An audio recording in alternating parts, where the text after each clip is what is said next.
We have the right to breathe fresh air. So we're out here raising awareness in the hopes that other people will see the science and the reasoning behind why we have this standpoint. Nobody's telling anybody they can't wear masks, but that everybody should have the choice and not be forced onto anyone. And can you kind of explain the science and reasoning behind it as this standpoint? Sure. So the biggest reasoning is that masks don't protect from viruses. For the past 60 years, science has proven unequivocally that masks do nothing to hinder the spread of disease and illness. They are more likely to raise the risk of infection. In fact, when they did a study on surgeons who wear masks, it showed that they are no more likely to spread or contaminate their patient when not wearing a mask. They also noted that after an hour, your oxygen is depleted.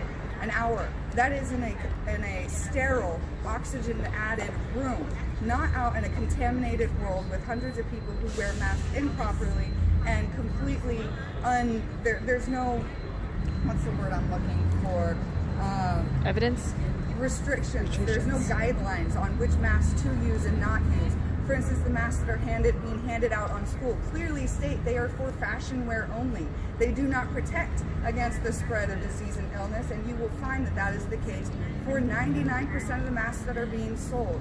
The virus particles are a fraction of the size of the holes in the weave of any of the masks that are put on market today, with the exception possibly of N95 masks, which prevent bacteria from coming into them, but does nothing for bacteria going out of them. And when you're wearing them for extended periods of time, your bacteria is building up in your mask. It is then breaking apart into smaller particles and dispersing even further than if you weren't wearing a mask. We are not only not protecting others around us, but you are putting your own self in harm's way when you wear a mask. That being said, we are allowed to smoke cigarettes and drink alcohol, so if you would like to wear a mask, if that gives you the feeling that you are doing something to help people, then by all means do so. But the government does not get to step in and with fraudulent data and fraudulent tests and fraudulent death certificates mandate that everybody across the entire city must wear a mask. When it comes down to it, the science does not agree with them.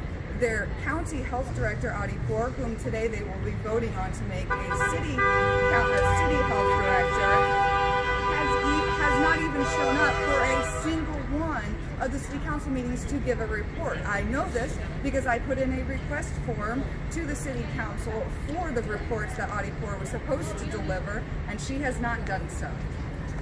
When our city council, when our government can't even back up the information that they are giving us, they have no right to mandate that onto the people of this city.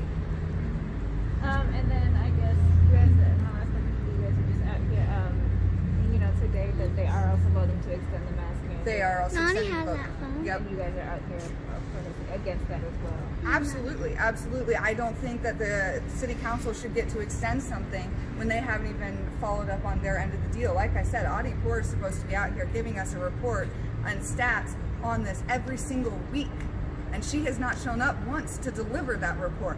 How can the city council justify extending a mandate when they aren't even being given the information to justify an extension of the mandate? If we look countrywide at these mask mandates, the moment a mask mandate is put in place, those cases skyrocket around